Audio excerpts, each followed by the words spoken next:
여러분 안녕하십니까? 오늘 2023년 7월 14일을 맞아서 사도행전 10장 17절에서 33절에 나오는 말씀으로 함께 은혜를 나누겠습니다. 제가 몇 구절을 뽑아서 봉독합니다. 먼저 10장 19절입니다. 베드로가 그 환상에 대하여 생각할 때에 성령께서 그에게 말씀하시되 두 사람이 너를 찾으니 일어나 내려가 의심하지 말고 함께 가라.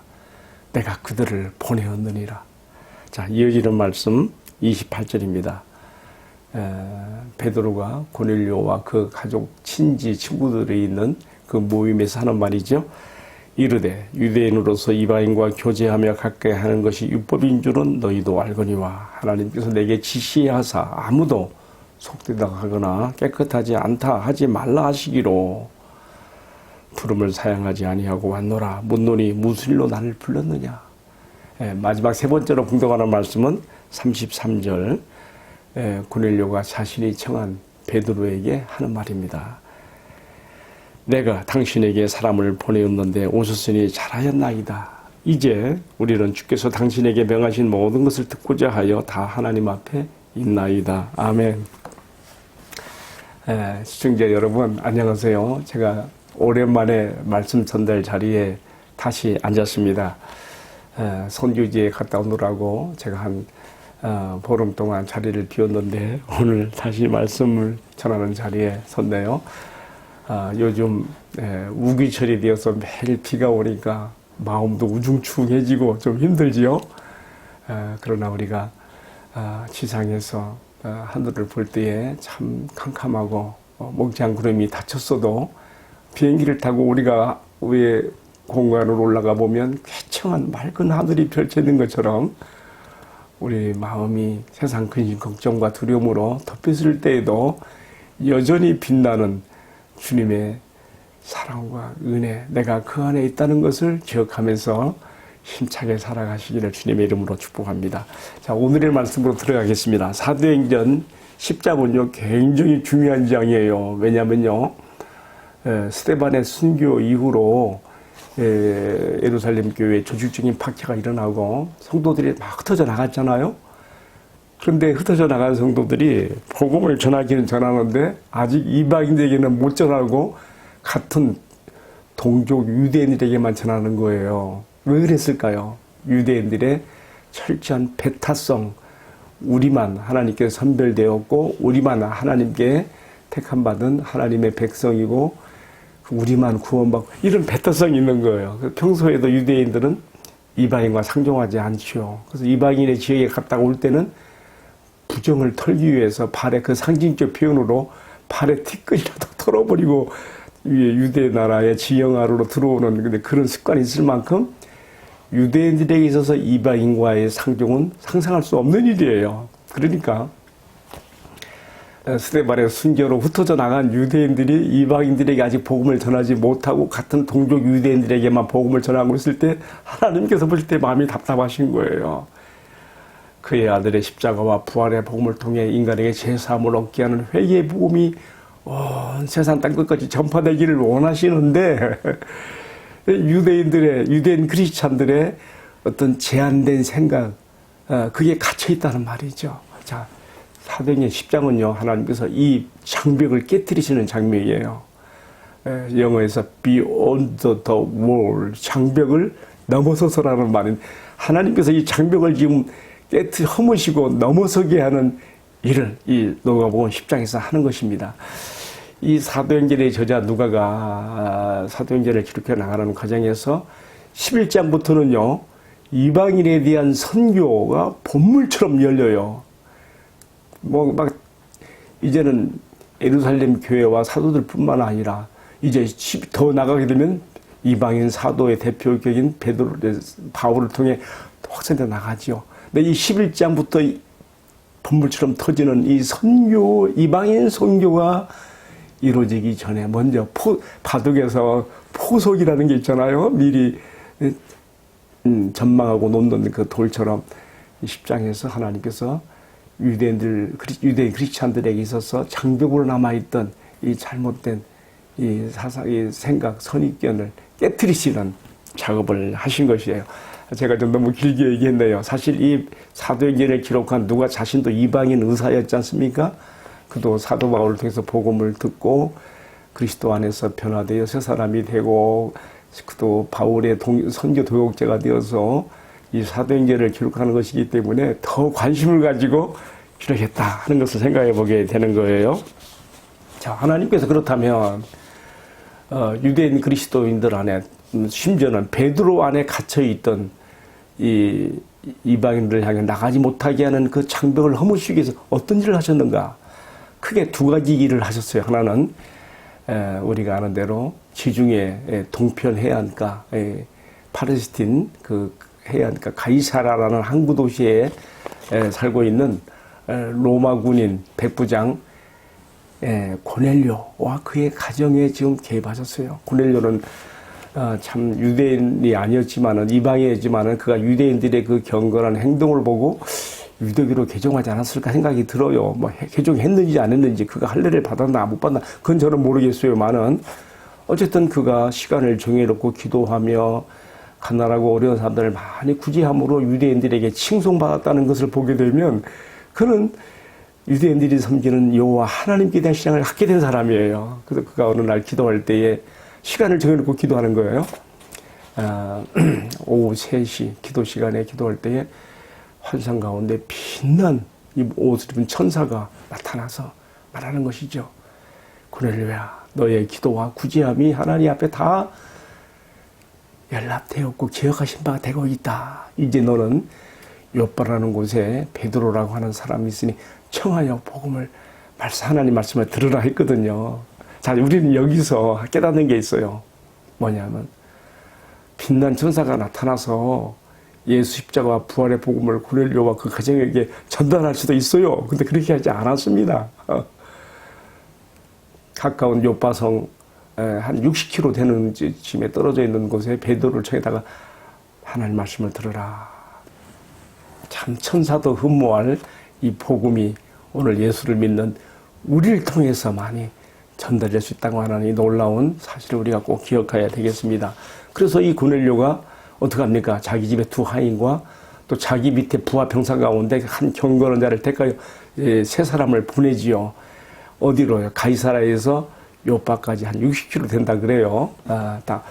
그들이 이제 도착한 무렵쯤 됐을 때에 하나님께서 또 한 사람 누구 사도 중에 대표격인 베드로에게 지금 또 나타나시는 것이죠. 어떻게 했습니까? 베드로가 정오 식사 시간을 기다릴 만한 그 시점 됐을 때 그는 정오에 기도를 했는가 봐요. 무두장이 피장이 집에 거하고 있었는데 시몬의 집에 거하고 있었는데 다락에 올라가서 기도할 때에 주님께서 환상의 그릇 보자기를 보셨어요. 그 안에 보니까 각종 동물들이 막 있는 거예요.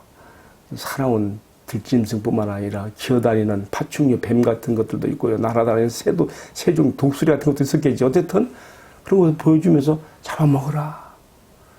베드로가 깜짝 놀랐죠. 물론 지금 시장기에 있었습니다. 이거 잡아서 요리해 먹으라는 뜻이거든. 유대인들에게 있어서 정한 음식과 부정한 음식이 있습니다. 먹어서 안 되는 것, 되는 것. 하나님께서 자기 백성들에게 얼마나 그 성결한 삶을 살아야 되는 것에 대해서 음식 문제까지도 관여하셔서 이렇게 주신 거거든요. 베드로, 내가 그럴 수 없습니다. 그때 하나님께서 하신 말씀이 있잖아요. 오늘 베드로가 고넬료 가정에게 한 말이에요. 하나님께서 모든 사람을 다 구원의 자리에 두셨는데 네가 속되다 하거나 깨끗하지 않다 하지 말라. 이렇게 주심으로써 베드로는 지금요 이 자기가 본 환상을 생각하는 거예요. 도대체 이게 무슨 의미일까? 무슨 의미일까? 그때 성령께서 베드로에게 개입하신 것이죠. 베드로야, 일어나라. 두려워하지 말고 염려하지 말고 내려가서 너를 찾아온 사람들을 맞으라. 그들은 내가 보내었느니라. 성령께서 베드로에게 깨닫게 하심으로써 베드로가 지쳐시 내려가서 상종해서는 안 되는 이방인들이지만 접대하여 그 집안에 드리고 함께 하루를 보내고 다음날 아침 이제 출발하는 것이죠. 어디로? 가이사라에 있는 고넬료의 가정으로 가는 것이죠. 자, 제가 앞에서 말씀드렸습니다만은 이 책의 저자인 누가가 이처럼 이방인의 선교를 위하여 유대인 사도의 대표 중인 베드로를 먼저 이방인들과 접촉하고 만나게 하는 그 사건을 통하여 11장부터 이어지는 이방인 선지의 본문을 터지게 하셨다는 거 우리 기억하면서 이제 오늘 본문의 말씀 더 깊은 내용으로 들어가 보게 됩니다. 저는 오늘 본문의 말씀에서 크게 세 가지 구절이 마음에 닿아졌어요. 첫 번째는요, 성령께서 베드로에게 하신 말씀이에요. 의심하지 말고 함께 가라. 내가 그들을 보내었노라. 10장 20절 말씀이지요. 또 한 가지, 두 번째는요, 베드로가 고넬료 가정에 모인 사람들에게 한 얘기지요. 이렇게 얘기했어요. 유대인으로서 이방인과 교제함이 율법인 줄을 너희도 알거니와 그러나 하나님께서 내게 지시하사 아무라도 속되다 하거나 깨끗하지 않다 하지 말라 하셨으므로 내가 왔노라. 다음에 세 번째 생각하는 구절은요, 베드로를 청한 고넬료가 베드로에게 하는 말이죠. 이제 우리는 주께서 당신에게 명하신 모든 것을 듣고자 하여 다 하나님 앞에 있나이다. 자, 이 세 가지 제 마음에 닿아진 구절을 가지고 함께 제가 은혜를 나누고 싶어요. 첫 번째 교훈과 적용. 그것은 우리 안에 거하시는 성령님의 일하심입니다.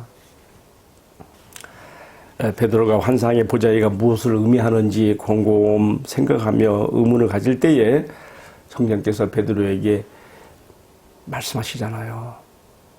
의심하지 말고 두려워하지 말고 네가 저들에게 내려가서 만나서 그들을 영접하라고 하시지 않습니까? 자, 저는요 이 말씀을 보면서 이 요빠 무두장이 시몬의 집에서 베드로에게 자신을 나타내시고 그 상황을 어떻게 해결할 것인지 말씀하신 성령님께서는 오늘 우리 시대에도 동일하게 우리에게 역사해 주신다는 것을 제가 나누고 싶습니다. 제가 엊그제 제가 생명의 삶 묵상 나눔에 그래서 밝혔습니다만은 저는 지난 주간 7월 6일, 7월 7일? 7월 7일인가요? 이 목요일, 금요일인가요? 제가 선교지에 국경 도시에 가 있었습니다. 그래서 별것도 아닌 일을 가지고 제가 그곳에 어떤 공항 경찰 내가 이렇게 잡혔다 하기는 좀 그렇고요. 이게 좀 내가 기다리라고 하는 그런 전달을 받았어요. 어느 지역을 들어가려고 했는데 나를 딱 멈춰 세우더라고요. 나는 이제 들어가게 허락해 주려고 상부에 전화한 줄한테 그게 아니에요. 보니까 내가 이제 한국이라는 것을 이제 알기 때문에 상부에다가 막 연락을 한 것 같아요. 그래가지고 본래 두 명이 거기 있었고 5명이 더 증포되어 와갖고 7명이 나를 둘러싼 거지요. 여러분, 이 자체만으로도 얼마나 두려워요. 그런데요, 나는 그때 문 밖에 있었는데 나를 건물 안으로 들여보내는 거예요. 밀고 들어가는 거 보면서 들어가면서 문을 닫아버리는 거예요. 그때 내가 상황 파악이 되더라고요. 내가 여기서 어떤 정밀 조사로 들어가면 내가 위험할 수가 있다. 나는 괜찮지만 나와 관련된 교회와 성도들이 얼마나 어려워지겠는가. 그래서 제가 거기서 어떡할 것인가 당황할 때 성령님께서 제 마음에 강하게 어필하셨어요. 여기 있지 말고 여기서 나가라 하시는 그 마음을 주셨어요. 강하게 주셨어요. 여러분 생각해 보세요.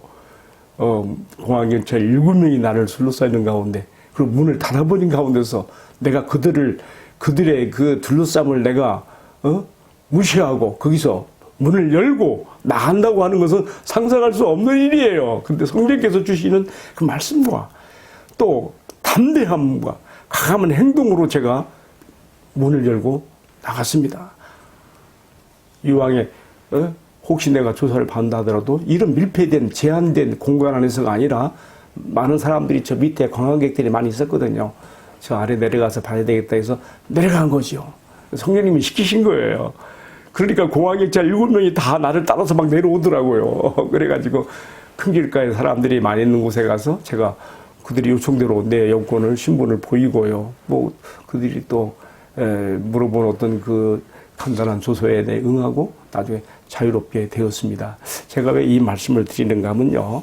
우리 예수님께서 요한복음 14장 17절에 말씀한 것 같이 그가 하늘로 가시면서 우리에게 보혜사 보내주신 성령님은 우리 안에 영원히 내주하시며 우리를 위로하시며 특별히 위기상황일 때에 간섭하시고 도우시고 지시하시고 이끄시는 분인 것을 제가 뼈저리게 제가 체험한 것입니다.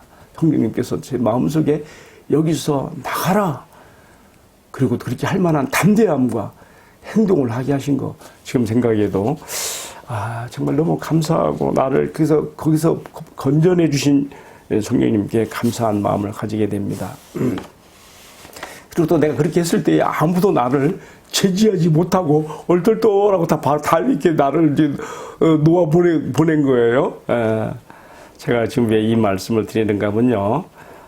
성령님께서 오늘도 동일하게 우리 시대에도 동일하게 기록된 말씀을 통해서 또 그 말씀의 조명함을 통해서 때로는 우리의 영적인 감각이나 감지를 통해서도 우리 마음에 말씀하시고 우리의 위기상을 벗어나게 하시며 돕는다는 것을 제가 전하고 싶어서 첫 번째 교훈 적용으로 우리 안에 거하시며 역사하시는 성령님에 대해서 함께 나눴습니다. 두 번째로는요. 하나님께서 베드로에게 하신 말씀 10장 28절에 나오는 말씀입니다. 아무도 속되다 하거나 깨끗하지 않다 하지 말라. 이 말은 무슨 말이에요?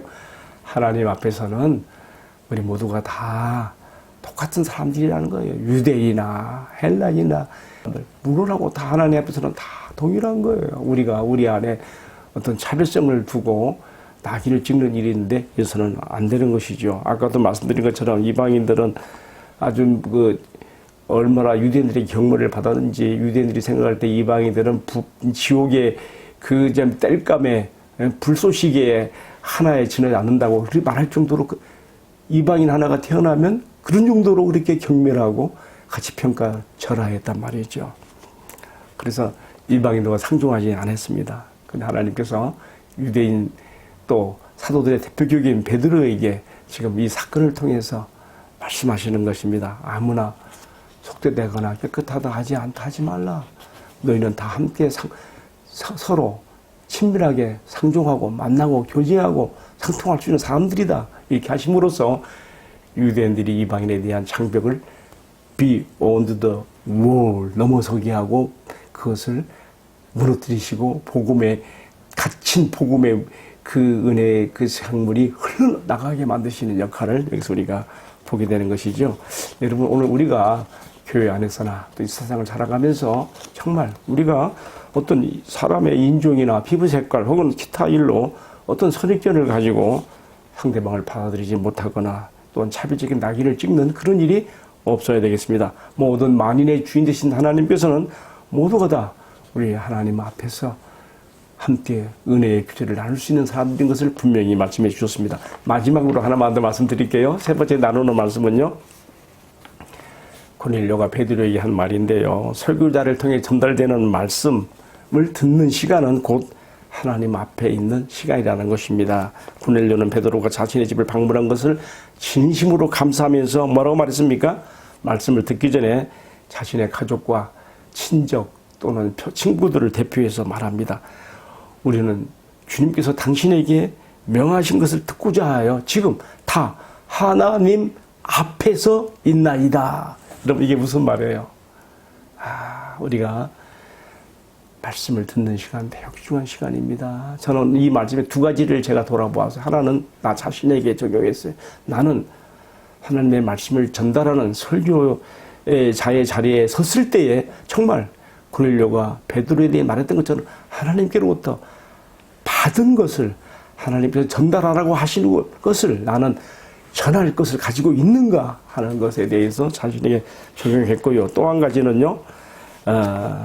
내가 말씀을 듣는 자리에 앉아있게 됐을 때에 비록 인간 설교자의 입을 통해 전달되는 말씀이지만 나는 지금 하나님 앞에 있는 자리인 것을, 앉아있는 자리인 것을 내가 꼭 기억해야 된다는 것을. 그래서 하나님께서 사람의 입을 통해 전달하는 말씀이지만 사람의 말로 듣지 아니하고 하나님께 주시는 말씀으로 받아야 된다는 것을 고넬료의 자세와 신앙 고백을 통해서 배웠습니다. 여러분 오늘 본문의 말씀 어떻게 받아들이셨습니까? 우리 주님의 은혜가 여러분 각자 상황과 처지에 따라서 은혜로운 말씀으로, 축복의 말씀으로 임하게 되기를 주님의 이름으로 축원합니다. 함께 기도하겠습니다. 사랑하시는 주님, 사도행전에 나오는 최초의 이방인 성도 고넬료를 통해, 그리고 배타적인 유대인들의 그 장벽을 넘어 이방인에게로 가게 된 베드로를 통해 오늘 저에게, 그리고 우리들의 교회에 주시는 말씀을 받았습니다. 주님의 복음이 나의 편견적인 생각 때문에 혹은 어떤 이유를 통해서라도 막히지 않게 하시고 내가 접하는 모든 사람들에게 친밀함으로 흘러 들어가게 될 수 있도록 은총을 베풀어 주옵소서. 이 모든 말씀을 우리들의 존귀하신 주님 예수 그리스도의 이름으로 기도하옵나이다. 아멘. 여러분 감사합니다. 장마철이고 우울한 날씨이지만은 하나님 은혜의 빛 가운데 행복한 하루 되시기를 주님의 이름으로 축복합니다.